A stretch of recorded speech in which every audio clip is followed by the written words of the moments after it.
नमस्कार मित्रों, मैं मास्टर ओपी लेगा चाणक्य अनअकैडमी के ऑफिशियल यूट्यूब चैनल पर आप सभी का स्वागत करता हूं। तो दोस्तों, आज हम पढ़ेंगे राजस्थान की दुर्ग स्थापत्य कला में चित्तौड़गढ़ दुर्ग को। तो आइए दोस्तों, हम शुरू करते हैं चित्तौड़ के दुर्ग अर्थात चित्तौड़ का किला।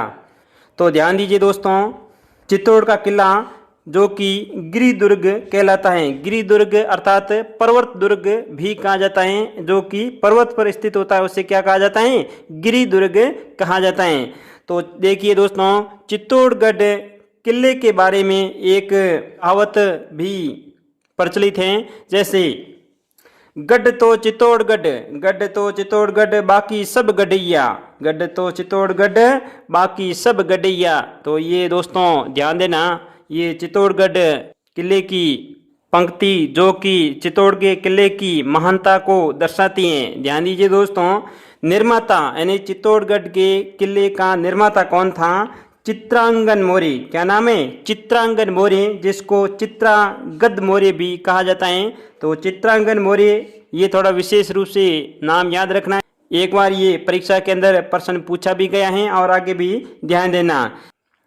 और इनका निर्माण लगभग कहते हैं कि 7वीं शताब्दी के अंदर इनका निर्माण किया गया।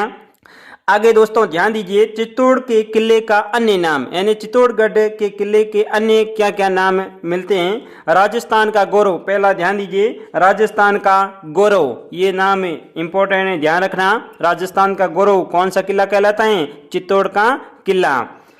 चित्रकूट दुर्ग, ये भी इंपॉर्टेंट है, विशेष रूप से ध्यान दीजिए, चित्रकूट दुर्ग। राजस्थान का दक्षिण पूर्वी द्वार, राजस्थान का दक्षिण पूर्वी द्वार अर्थात प्रवेश द्वार भी कहा जाता है चित्तौड़ के किले को। प्राचीन किलों का सिरमौर, प्राचीन किलों का यानी सभी किलों का सिरमौर भी चित्तौड़गढ़ को कहा जाता है।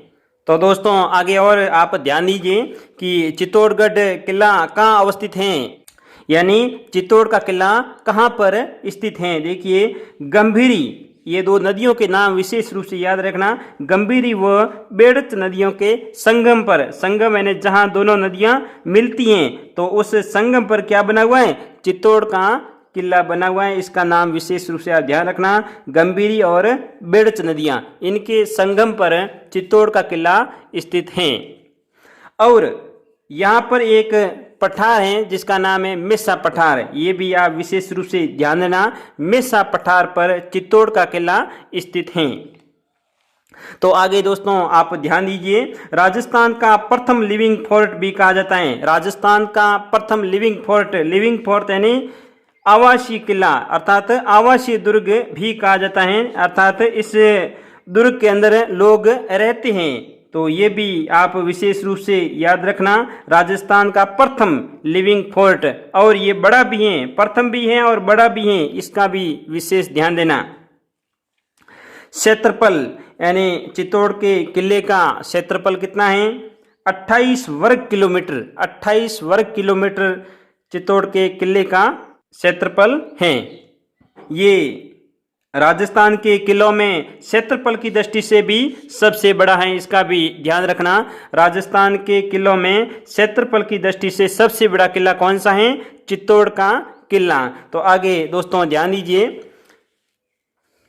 चित्तौड़ के किले में 3 घटनाएं महत्वपूर्ण अर्थात 3 साके हुए थे जो इम्पोर्टेंट है, कई बार परीक्षा के अंदर प्रश्न पूछे जाते हैं। साके किसे कहते हैं? जिसमें जोहर भी होता हो और केसरिया भी होता हो, उसे साका कहा जाता है। तो 3 साके चित्तौड़ किले के अंदर प्रसिद्ध हैं। पहला साका 1303 के अंदर हुआ था, 1303 ईस्वी के अंदर हुआ था, जिसमें दिल्ली का सम्राट था अलाउद्दीन खिलजी। क्या नाम है? अलाउद्दीन खिलजी। और इधर चित्तौड़ के महाराणा रतन सिंह। तो इनके दोनों के मध्य क्या हुआ? युद्ध हुआ था।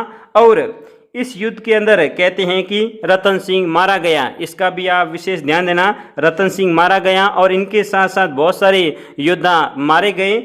तब रानी पद्मिनी ने, यानी राणा रतन सिंह की महारानी थी पद्मिनी, यानी पत्नी थी पद्मिनी, तो ये अलाउद्दीन खिलजी पद्मिनी के कारण ही चित्तौड़ पर आक्रमण किया था, ऐसा भी इतिहासकार बताते हैं, क्योंकि पद्मिनी कहते हैं कि सुंदर थी और इनकी सुंदरता से मोहित होकर अलाउद्दीन खिलजी ने चित्तौड़ पर आक्रमण किया। इसका भी आप ध्यान देना। पद्मिनी के साथ में 1600 रानियों ने भी जोहर किया था, इसका भी आप ध्यान रखना। पद्मिनी और 1600 रानियों ने जोहर किया था।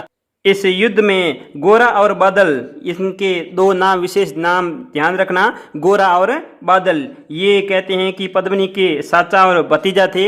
ये दोनों ही वीर गति को प्राप्त हुए थे जब अलाउद्दीन खिलजी ने आक्रमण किया चित्तौड़ के किले पर। कब किया? 1303 में। तो ये गोरा बादल, इन दोनों के नाम भी आप याद रखना। ये पद्मिनी के क्या लगते? एक तो चाचा लगता और एक भतीजा लगता, इसका भी ध्यान रखना। ये दोनों ही वीर गति को प्राप्त हुए। और दोस्तों आगे ध्यान दीजिए, खिजराबाद, क्या नाम लिखा हुआ है? खिजराबाद, यानी चित्तौड़ के किले का नाम अलाउद्दीन खिलजी ने अपने पुत्र खिजर खां के नाम पर क्या नाम रख दिया? खिजराबाद रख दिया, यानी किले का परिवर्तन नाम क्या रखा? खिजराबाद। इसका भी आप विशेष ध्यान देना, ये भी कई बार परीक्षा के अंदर प्रश्न पूछा जाता है। तो दोस्तों आगे ध्यान दीजिए। अब ये पहला साका हो गया और दूसरा साका कब हुआ? 1535 में। 1535 के अंदर जब बहादुर शाह, गुजरात का एक शासक था बहादुर शाह, जिसने चित्तौड़ पर आक्रमण किया, और उस समय चित्तौड़ का महाराणा कौन था? विक्रमादित्य। क्या नाम था? विक्रमादित्य। तो विक्रमादित्य और बहादुर शाह के मध्य युद्ध हुआ, जिसमें विक्रमादित्य मारा गया और कर्मावती, ध्यान दीजिए, कर्मावती ने जोहर किया। इसका नाम विशेष रूप से ध्यान रखना। कर्मावती, जिसने दिल्ली के बादशाह हुमायूं को राखी भी भेजी थी, वो वही है कर्मावती, ध्यान देना। और इस युद्ध के अंदर रावल बाघ सिंह, ध्यान दीजिए, रावल बाघ सिंह जो कि देवलिया प्रतापगढ़ के थे, ये शहीद हुए थे। इनका भी ध्यान रखना। इनकी छतरी भी बनी हुई है चित्तौड़ के किले के अंदर। आगे दोस्तों ध्यान दीजिए, चित्तौड़ का तीसरा साका कब हुआ? 1567। ध्यान दीजिए, 1567 के अंदर दिल्ली के बादशाह अकबर ने चित्तौड़ पर आक्रमण किया, और उस समय चित्तौड़ का महाराणा कौन था? उदय सिंह, जो कि महाराणा प्रताप के पिता थे। तो उदय सिंह और अकबर के मध्य युद्ध हुआ। और ध्यान दीजिए दोस्तों, इस युद्ध में उदय सिंह तो भाग गया और फतेह सिसोदिया, ध्यान दीजिए, फतेह भी ये शहीद हुआ था। जयमल, फतेह और कल्ला राठौड़, ये तीन लोग शहीद हुए थे। तो फतेह या पत्ता सिसोदिया, दोनों ही नाम सही है। फतेह भी लिखा होता है कहीं और कहीं पत्ता लिखा होता है, इसका ध्यान देना। फतेह और पत्ता, ठीक है। तो पत्ता सिसोदिया की पत्नी फूल कंवर, इसका नाम विशेष रूप से ध्यान रखना। फूल कंवर के नेतृत्व में जोहर किया गया, इसका नाम विशेष रूप से याद रखना। यानी चित्तौड़ का तीसरा साका किसके नेतृत्व में हुआ? फूल कंवर के नेतृत्व में हुआ। और इस युद्ध के अंदर जयमल, फत्ता अर्थात पत्ता, एक ही नाम है, कल्ला राठौड़, ये वीर गति को प्राप्त हुए थे। ध्यान दीजिए, कल्ला राठौड़ को 4 हाथों वाला देवता भी कहा जाता है। जब मैं आपको लोक देवताओं में पढ़ाऊंगा उस समय इनका पूरा परिचय दूंगा।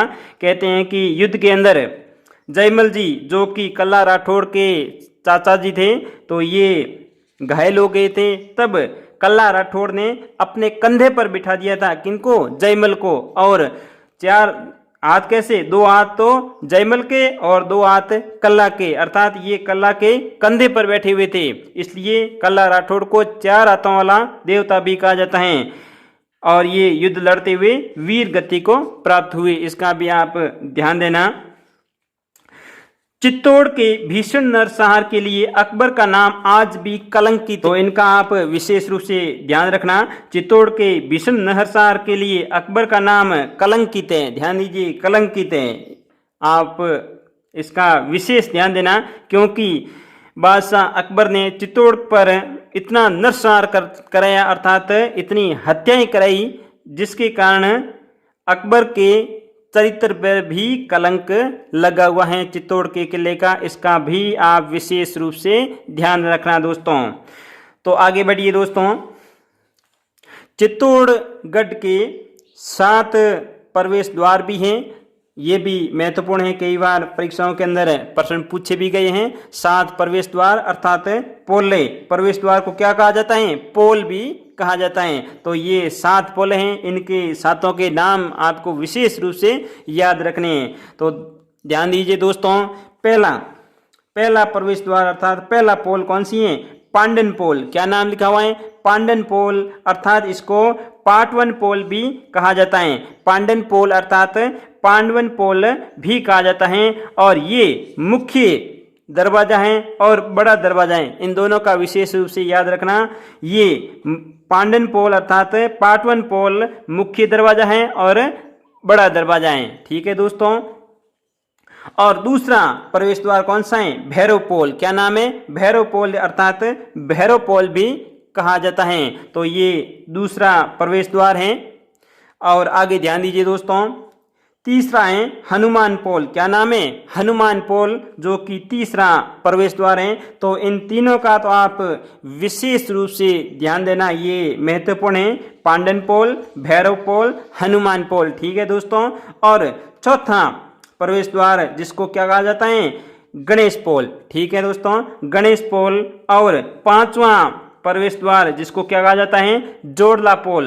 क्या है? जोड़ला पोल। और छठा प्रवेश द्वार जिसको लक्ष्मण पोल कहा जाता है। और सातवां प्रवेश द्वार जिसको राम पोल कहा जाता है। तो ये सभी क्रमवाही लिखा हुआ है। तो आप इन सातों प्रवेश द्वार अर्थात सातों पोलों के नाम याद रखना। आगे दोस्तों ध्यान दीजिए, एक सूरज पोल भी है। सूरज पोल जो कि प्राचीन समय में प्रवेश द्वार हुआ करता था, जो कि पूर्व दिशा की ओर है। ये भी ध्यान देना, पूर्व दिशा की ओर प्राचीन प्रवेश द्वार सूरज पोल। ठीक है दोस्तों, इसका भी आप ध्यान देना। अब आगे ध्यान दीजिए दोस्तों कि चित्तौड़गढ़ किले के अंदर प्रमुख रूप से दर्शनीय स्थल कौन कौन से हैं, तो ये एक एक कर हम पढ़ेंगे। पहला है विजय स्तंभ। क्या नाम है? विजय स्तंभ। ये महत्वपूर्ण है, विशेष रूप से ध्यान देना। विजय स्तंभ कहाँ पर स्थित है? चित्तौड़ के किले में स्थित है। तो विजय स्तंभ का निर्माण किसने करवाया? महाराणा कुंभा ने इनका निर्माण करवाया। और किनकी याद में अर्थात किनकी स्मृति में कराया? मालवा विजय की स्मृति में कराया। ये भी याद रखना। और निर्माण किसने कराया? कुंभा ने करवाया। और ये भी ध्यान दीजिए दोस्तों, ये 30 फीट तो चौड़ा है। कितना है? 30 फीट चौड़ा है और 122 फीट ऊंचा है और 9 मंजिलाएं। कितना मंजिला है? 9 मंजिलाएं। ये भी दोस्तों ध्यान दीजिए। और भारतीय मूर्ति कला का विश्व कोश भी कहा जाता है। भारतीय मूर्ति कला का विश्व कोश, ये महत्वपूर्ण तथ्य है, आप इसका विशेष ध्यान देना। भारतीय मूर्ति कला का विश्व कोश कौन कहलाता है? विजय स्तंभ। ठीक है दोस्तों। और राजस्थान पुलिस का प्रतीक चिन्ह भी विजय स्तंभ है। ये भी आप ध्यान देना। राजस्थान पुलिस का प्रतीक चिन्ह किसको बनाया है? विजय स्तंभ को। ये भी परीक्षा के अंदर प्रश्न पूछा हुआ है, आप इनका विशेष ध्यान देना। और दूसरा प्रमुख दर्शनीय स्थल जैन कीर्ति स्तंभ। क्या नाम है? जैन कीर्ति स्तंभ, जो कि चित्तौड़गढ़ किले में स्थित हैं। और इसकी तीसरी मंजिल पर, कौन सी मंजिल पर? तीसरी मंजिल पर अरबी भाषा में, इसका ध्यान रखना, अरबी भाषा में 9 बार, कितनी बार? 9 बार अल्लाह शब्द लिखा हुआ है। ये आप विशेष रूप से याद रखना। जैन कीर्ति स्तंभ की तीसरी मंजिल पर अरबी भाषा में 9 बार अल्लाह शब्द लिखा हुआ है। तीसरा महत्वपूर्ण दर्शनीय स्थल रानी पद्मिनी का महल। रानी पद्मिनी का महल जिसने जौहर किया था, तो रानी पद्मिनी का महल, इसका भी आप ध्यान देना। और चौथा राणा कुंभा का महल। क्या नाम है? राणा कुंभा का महल। ये भी महत्वपूर्ण है दोस्तों। आगे ध्यान दीजिए दोस्तों, चित्तौड़गढ़ का 5वां प्रमुख दर्शनीय स्थल कौन सा है? फतेह प्रकाश महल। ये भी इंपॉर्टेंट है, इसका भी आप विशेष ध्यान देना। फतेह प्रकाश महल जो कि वर्तमान में राजकीय संग्रहालय बना हुआ, यहाँ पर राजकीय संग्रहालय बना हुआ, कहाँ पर? फतेह प्रकाश महल के अंदर, इसका विशेष ध्यान देना। और जयमल पत्ता या पत्ता की क्षत्रियां जो कि अकबर से लड़ते हुए मारे गए थे, जयमल और पत्ता। ठीक है, इनकी क्षत्रियां भी बनी हुई हैं चित्तौड़गढ़ दुर्ग के अंदर।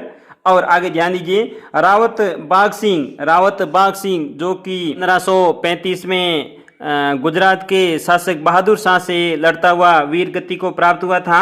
रावत बाघ सिंह, ध्यान दीजिए इसका भी स्मारक बना हुआ है चित्तौड़गढ़ दुर्ग के अंदर।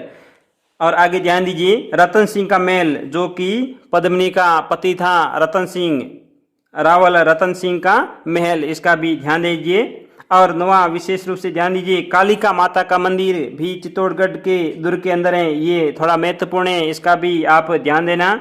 कालिका माता का मंदिर, मीराबाई का महल, ये भी आप विशेष ध्यान देना, मीराबाई का महल भी इनके अंदर स्थित है, यानी चित्तौड़गढ़ किले में है। जैन 720 देवरी मंदिर, ध्यान दीजिए जैन 720 देवरी मंदिर ये भी चित्तौड़ किले में स्थित हैं।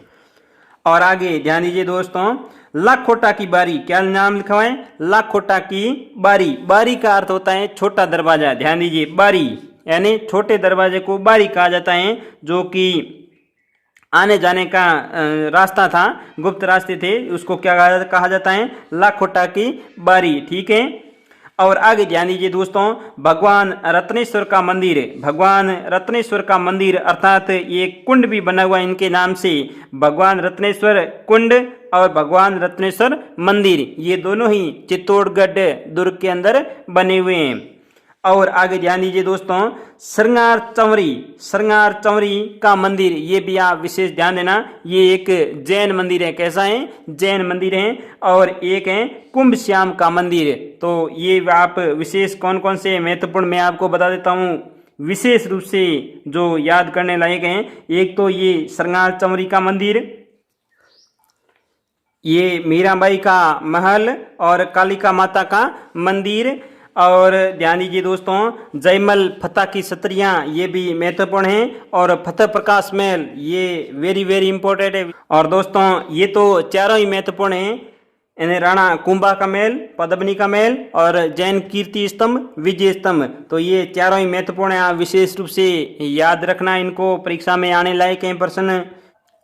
और दोस्तों ये चित्तौड़गढ़ किले से संबंधित 3 शाखे जो कि महत्वपूर्ण परीक्षा में आने लायक हैं। पहला शाखा कब हुआ 1303 के अंदर अलाउद्दीन खिलजी और राणा रतन सिंह के मध्य युद्ध हुआ। और दोस्तों पद्मिनी के साथ 1600 रानियों ने जोहर किया था, इसका भी आप ध्यान देना। पद्मिनी के साथ में कितनी रानियां थी 1600 रानियां जिसने जोहर किया था। और गोरा बादल शहीद हुए जो कि पद्मिनी के चाचा भतीजा थे, और खिजराबाद नाम रख दिया था अलाउद्दीन खिलजी ने इस किले का, यानी अपने पुत्र के नाम खिजर खां के नाम पर क्या नाम रख दिया खिजराबाद, ठीक है। और दूसरा शाखा कब हुआ 1535 के अंदर, गुजरात का शासक था बहादुर शाह, इसने आक्रमण किया था। और चित्तौड़ का महाराणा कौन था विक्रमादित्य, ठीक है। और इस समय कर्मावती जिसने जोहर किया था, और रावल बाघ सिंह इस युद्ध के अंदर शहीद हुए थे। और दोस्तों चित्तौड़ का ये तीसरा शाखा 1567 के अंदर, इसमें दिल्ली के बादशाह अकबर ने चित्तौड़ पर आक्रमण किया था। उस समय चित्तौड़ का राजा कौन था उदय सिंह, ध्यान दीजिए। और उदय सिंह तो भाग गया था पीछे, जयमल फतेह और कल्ला राठौड़ ये मुख्य रूप से लड़ते हुए वीर गति को प्राप्त हुए थे। और दोस्तों ये भी विशेष ध्यान देना फतेह सिसोदिया की पत्नी फूल कंवर के नेतृत्व में जोहर हुआ, ध्यान दीजिए दोस्तों। और जयमल फतेह और कल्ला राठौड़ वीर गति को प्राप्त हुए। चित्तौड़ के भीषण नरसंहार के लिए अकबर का नाम कलंकित है, ये भी आप ध्यान देना। तो दोस्तों और आगे आप ध्यान दीजिए चित्तौड़गढ़ किले से संबंधित और तथ्य मैं आपको बताता हूँ। 6 अप्रैल 1955 को, कब 6 अप्रैल 1955 को पंडित जवाहरलाल नेहरू ने गाड़ियां लोहारों को इस दुर्ग के अंदर प्रवेश करवाया, इसका भी आप विशेष रूप से ध्यान रखना। 6 अप्रैल 1955 को पंडित जवाहरलाल नेहरू ने गाड़ियां लोहारों को इस दुर्ग में प्रवेश करवाया, ध्यान दीजिए दोस्तों।